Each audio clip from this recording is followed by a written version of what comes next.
पूरे हिंदुस्तान में आग लग जाएगी। ऐसा कहना है कांग्रेस के अध्यक्ष मल्लिकार्जुन खड़गे का। दरअसल बीते दिन गृह मंत्री अमित शाह ने एक बयान दिया भीमराव अंबेडकर को लेकर, जिसे सुन खड़गे का कहना है कि पूरे देश में आग लग जाएगी। प्रकाश जी, आपको क्या लगता है? देखो रिजू, ये बयान जब आप देखोगे आग लग जाएगी, तो दरअसल फिर मुझे याद आता है रामलीला मैदान में 2024 लोकसभा से काफी पहले एक रैली थी विपक्षी दलों की, जिसमें सोनिया गांधी भी थी, राहुल गांधी भी थे। उसमें राहुल गांधी का एक बयान आया था जिसमें उन्होंने कहा था कि ये जो नरेंद्र मोदी है, इसको इस देश का युवा जो है डंडों से भगा भगा के, इस तरह का मतलब आपत्तिजनक प्रधानमंत्री को लेकर। और फिर वही, और एक बार राहुल गांधी इसी तरह की अपनी किसी रैली में कह चुके हैं कि इस देश में आग लग जाएगी अगर ऐसा कुछ हो गया तो। वही बात खड़गे कह रहे हैं, जो बात कही ही नहीं गई।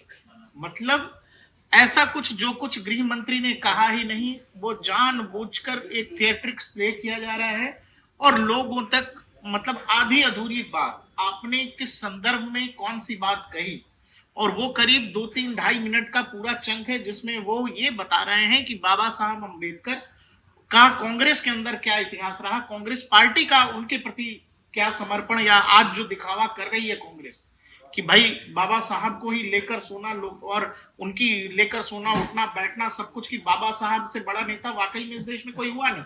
लेकिन कांग्रेस का जो इतिहास है वो बता रहे थे अमित शाह सदन में, जिसमें उन्होंने बार बार यही जिक्र किया कि भाई ये जो 100 बार तुम लोग दिन में बाबा साहब का नाम लेते हो ये अच्छी बात है, ऐसे भगवान का नाम लोगे तो स्वर्ग चले जाओगे। लेकिन तुम लोगों ने कांग्रेस, जिसका मतलब है कि आप लोगों ने बाबा साहब जब थे तो क्या किया उनके साथ, देश के दो दो प्रधानमंत्रियों ने अपने कार्यकाल में खुद को ही भारत रत्न दे दिया। जैसे कि हम लोग अभी जहां भी काम कर रहे हैं खुद को बेस्ट एम्प्लॉय का अवार्ड हम खुद ही से दे दें, ये कैसी बात है?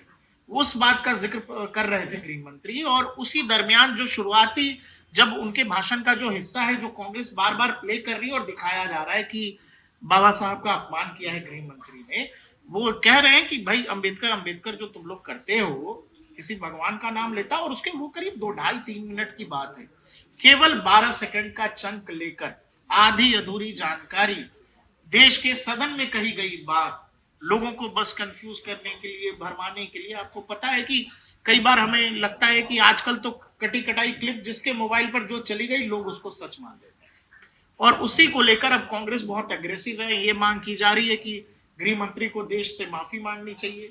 अब जो कुछ हुआ ही नहीं वो सब कुछ गृह मंत्री पर डालने की कोशिश हो रही है। खुद प्रधानमंत्री नरेंद्र मोदी आज लगातार कई सारे ट्वीट्स कर दिए उन्होंने, स्पष्टीकरण एक तरह से, और समर्थन भी जो कुछ अमित शाह ने सद राज्यसभा में कहा है उसमें प्रधानमंत्री कह रहे हैं, उन्होंने उसी इतिहास की बात की है कि भाई ये कांग्रेस कैसे बात करती है कि खुद बाबा साहब अम्बेडकर के खिलाफ नेहरू प्रचार करने चले गए थे ईगो को लेकर के। वो कह रहे हैं कि जब कैबिनेट में थे उनको इस्तीफा देना पड़ा, आपने बाबा साहब की तस्वीर सदन के सेंट्रल हॉल में नहीं लगने दी। ये तमाम वो चीजें हैं जो इतिहास में दर्ज है और जगह जगह समय समय पर इसका जिक्र लोग करते रहते हैं। कल अमित शाह जो कुछ कह रहे थे वो बाबा साहब अम्बेडकर के साथ जो कुछ कांग्रेस का रवैया उनके रहते रहा उस दौरान की बात कही जा रही थी, इतिहास के संदर्भ में वो बात कही जा रही थी। उन्होंने ये भी कहा, जो मैंने आपसे कहा, कि देश के दो बड़े प्रधानमंत्रियों ने अपने कार्यकाल में खुद को भारत रत्न दे दिया, और बाबा साहब को भारत रत्न कब मिला है? 1990 में, जबकि राजीव गांधी को भारत रत्न मिल गया 1991 में, तुरंत मरणोपरांत। अब सवाल है रिजू, देखिए जिस तरह की राजनीतिक साजिश कह लीजिए या राजनीतिक तौर पर इसका जो फायदा लेने की कोशिश हो रही है, अब देश में तो फिलहाल कोई बड़ा चुनाव है नहीं, तो इसका कोई बहुत बड़ा राजनीतिक फायदा कांग्रेस ले लेगी संभव नहीं लगता, क्योंकि 2024 का लोकसभा चुनाव और उसका प्रचार जब देखेंगे आप विपक्ष का, उस दौरान भी लगातार यही कहा जा रहा था विपक्ष के मन से कि भाई प्रधानमंत्री नरेंद्र मोदी अगर लगातार तीसरी बार चुन करके आ गए तो देश का संविधान खतरे में है, देश में फिर कभी चुनाव नहीं होंगे, लोकतंत्र खत्म हो जाएगा। ये इस तरह की सारी बातें कही जा रही थी, बावजूद इसके प्रधानमंत्री फिर से चुन करके चले आए। तो विपक्ष को ये पता है कि ये वाला जो नैरेटिव है, संविधान खत्म हो जाएगा, लोकतंत्र खत्म हो जाएगा, नरेंद्र मोदी हिटलर है, तानाशाही है, ये वाला नैरेटिव काम कर गया है 2024 के लोकसभा चुनाव में। अभी जो ये बयान लेकर के जिस तरह का अग्रेशन दिखा रही है कांग्रेस या आम आदमी पार्टी, प्रोटेस्ट भी कर रही है इस पूरे मामले पर, ये सब कुछ बस इसलिए हो रहा है। एक तो नैरेटिव की पॉलिटिक्स है, देखिए कि इस देश में बहुत बड़ा एक राजनीतिक तबका है जो बार बार ये कोशिश करता है दलित चिंतक बनने की, दलितों का हितैषी बनने की, और ये वही कोशिश है जो कांग्रेस कर रही है। तो आपको क्या लगता है कि ये कोई सियासी खेल है कांग्रेस सियासी, की तरफ से? देखिए अब सदन में दिया गया बयान है, उसका एक हिस्सा 10-12 सेकंड का हिस्सा है, वो 12 सेकंड के बाद अगर आदमी 20 सेकंड 30 सेकंड सुन लेगा तो भी उसको क्लियर हो जाएगा कि अमित शाह ने वो बात कही ही नहीं जो कांग्रेस बता रही है। बावजूद इसके अब इस पर खुद खरगे साहब कह रहे हैं कि जी देश में तो आग लग जाएगी।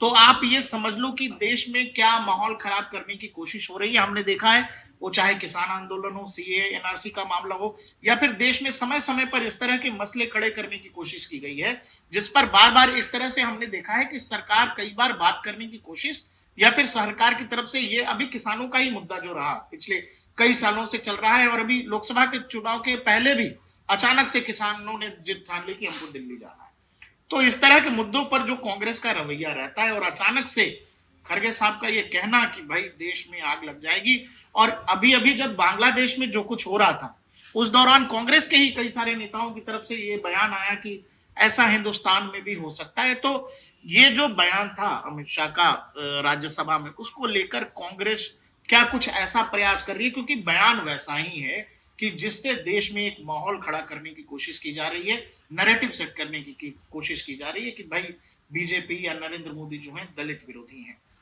एक बार जनता को दिखाते हैं कि अमित शाह ने क्या कुछ कहा। मान्यवर, अभी एक फैशन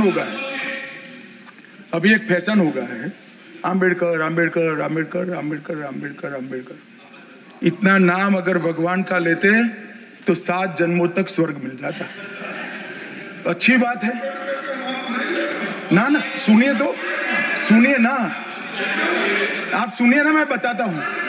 हमें तो आनंद है कि आम्बेडकर का नाम लेते हैं। आम्बेडकर का नाम अभी 100 बार ज्यादा लो, परंतु साथ अर्थ में आम्बेडकर जी के प्रति आपका भाव क्या है ये मैं बताता हूं। मान्यवर, आम्बेडकर जी को देश की पहली कैबिनेट से इस्तीफा क्यों दे दिया?